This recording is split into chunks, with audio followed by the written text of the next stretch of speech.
Hello, my name is Abhinav, and this is my Lab 1 uh, answers. Here's my 4-bit half adder. It takes two 1-bit inputs and then gives out a sum and a carry out. It uses a XOR to find if there's a sum for the bits, and then AND to find if we need a carry. My waveform shows that it passes all the test cases of 0, 0, 0, 1, 1, 0, and 1, 1. When it's 0, 0, the carryout should be 0, and the sum is 0. When it's 0, 1, the carryout should be 0, and the sum is 1. When it's 1, 0, carryout should be 0, and sum is 1. When it's 1, 1, carryout should be 1, and sum should be 0. Here's my 4-bit increment circuit. This takes a 4-bit input, outputs a 4-bit output, and has an increment bit which just adds 1. With that add 1, we might get a carry sometimes, so there's a carry out as well. This is just like it's like a ladder where it takes the carry out from one half adder, then goes to the next half adder, etc., etc. Each of the half adders takes uh, one bit from the 4-bit input and outputs one bit to the 4-bit output. And since there's so many combinations, there is not able to see all in the waveform, so these are all the ones given to us by the assignment, and they pass. Now we are on to the 1-bit full adder. This just takes three inputs, one bit of B, one bit of A, and then one carry in, and outputs a sum and a carry out for the bit. We use a 3-input XOR to get the sum, which uses the same logic as a 2-input XOR, and then we basically make a 3-input AND gate here, where it uses 2-input AND gates and outputs into one OR gate, which will then give us our carry out. Each of the AND gates takes different combination of A, B, and carry in. So one is going to be A, B, one's going to be A carry in, and one's going to be B carry in, and that will then give out a carry out. This passes all the tests provided by the assignment, as you can see here. 1, 0, 0, 0, carry out 0, sum 0, etc. And here is my 4-bit full adder. This will take two 4-bit inputs and one carry in, and uses four full adders like a ladder, just like in the increment, to then give an output. It gives an output of the 4-bit output Y, an overflow, and a carry out. The full adder's logic is it will take and carry in given to us, and one bit of the same bit number as the inputs, and then give a carry out, which will go to the next adder, and then the sum of that will go to the bit and output. In the third full adder and the fourth full adder, there's a chance for there to be overflow for signed addition. So it will then go into the overflow XOR gate here, which will then figure out if there's an overflow or not.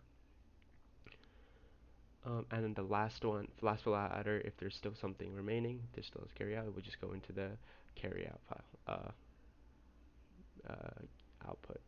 Then we have a waveform here, this is the original waveform giving to us uh, tests, and it passes them all. This is the custom one that I created. I will explain it here. So my first test was input of 0, 0, and 0. So B is 0, A is 0, and the carry in is 0. This should give me 0 and 0 for everything, and this is just to make sure that nothing is failing in the wire section. Um, Then my input becomes 1, 0, 0, which will just give me the answer of 1, because this inside it will also give me 1, so there should be no overflow or carry, and that's what I get. Um, in the next test I did 1, 1, same thing as the previous one, except now A and B are both 1. In the third test I did 2, 1, which is same thing as the previous one, just gives me 3, and then next test I did 2, 2, just gives me 4, same logic as the previous one, just gives me 4, no carry out or overflow. Then the next one we get is 431, uh, as in I have one carry in, and my one of my 4 bits is 4, and the other one is 3, and that gives me, in decimal form, it gives me 8 with no carry because it's in the range.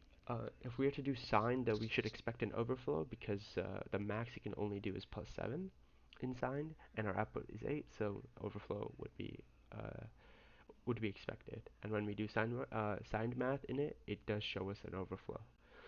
Next is 881, which is 17. Because 17 is greater than 16, which is the 15, which is the highest number in the 4-bit system. Uh, for non-signed addition, we should expect a carry, and That is because 17 is 10001, so our output should show us 1 with a carry of 1. If we were to do signed on the other hand, we should expect negative 15, uh, but because this is because negative 15 is less than negative 8 as a minimum, and there will be a carry in this case, we should expect a carry and an overflow. So when we do the signed addition, we get negative 8 plus negative 8 equals to 0000 in the 4-bit binary with an overflow. And the addition of 1 from the carry that we had will just give an output of just 1. So our output should show 1 and an overflow and a carry. So that would work for both signed and addition, because in our normal addition, it does give us an output of 1 with a carry, and in our signed, does give us a 1 with a carry, and then overflow because it passes the negative 15 barrier, negative 8 barrier. Then my next test is 691, which is exactly 16. Um, this should show me a carry because there's a max of 15, and since 16 is 1000, our output should be 0 with a carry out. If we were to do signed on the other hand, the 9 actually becomes negative 7. So it should be 6 plus negative 7 plus 1, which is 0. We should expect no overflow because 0 is in that range of the signed addition math. And our output does show 0 with no carry, with a carry and no overflow. The next is 10 plus with a b1. This is in hexa, so it becomes 10 plus 11 plus 1, which is 22. This should show me a carry because obviously it's greater than 15, which is a max, and the output should be 6 with the carry out because 22 is 10110. You drop the 1 at the beginning and you just get 0110.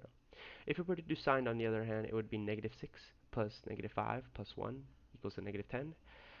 This should show an overflow because obviously negative 10 is smaller than negative 8, and since we would be doing negative 6 plus negative 5 first, we would get 0101 after you drop the 1 at the start to make 0110 after you add the 1, which is just 6 in the same case, so our output should always show 6 with the carry and overflow. And that was my test for Lab 1. Thank you.